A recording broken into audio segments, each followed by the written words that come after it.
Just as most solid physical systems experience friction, which we often neglect when we analyze forces and mechanical energy, fluids also have a certain amount of internal friction, which we have neglected so far. This internal friction is called viscosity. It exists in both liquids and gases, and it's essentially a frictional force between adjacent layers of fluid. To define viscosity, we'll use an experiment where a thin layer of fluid is placed between two flat plates.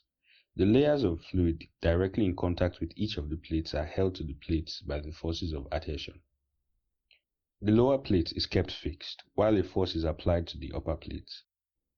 It is observed that the layer of fluid directly in contact with the lower plate doesn't move, and it retards the flow of the layer above it, which in turn retards the flow of the next layer, and so on.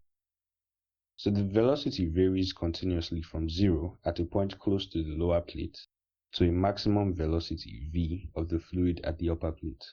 And here the velocity gradient shows us how the velocity varies from the lower plate to the upper plate.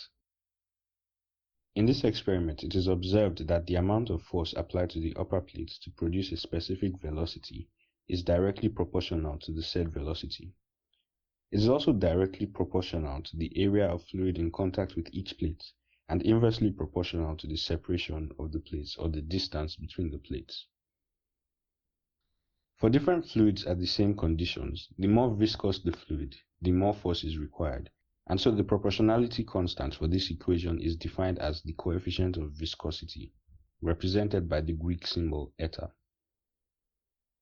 If we make the coefficient of viscosity the subject of the formula, we have eta equals FL divided by VA.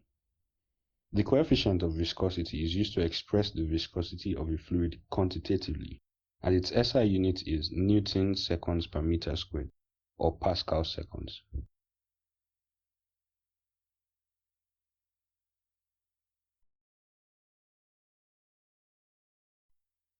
We're now going to discuss surface tension.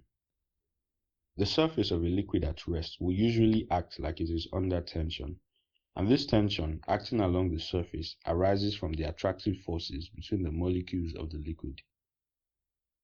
This effect is called surface tension. The quantity surface tension is defined as the force per unit length that acts perpendicular to any line or cut in a liquid surface. Surface tension is denoted by the Greek symbol gamma, and its SI unit is newtons per meter. To understand how surface tension works, let's consider a thinly stretched film or layer of fluid held within a circular frame. The thin layer will exert a pulling force or tension on the frame, perpendicular to the line that forms its boundary. The amount of pulling force per unit length exerted by this layer of fluid is what we define as its surface tension.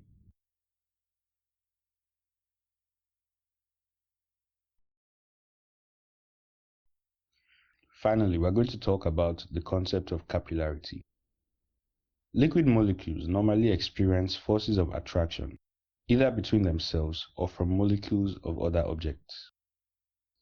Cohesion refers to the force of attraction between molecules of the same type, and adhesion refers to the force of attraction between molecules of different types.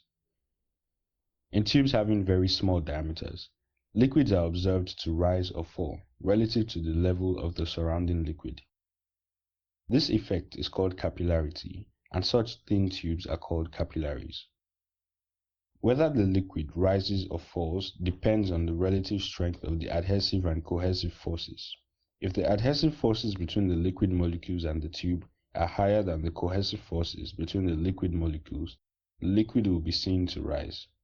If, however, the cohesive forces between the liquid molecules are higher than the adhesive forces between the liquid's molecules and the molecules of the tube, the liquid will be seen to fall through the tube.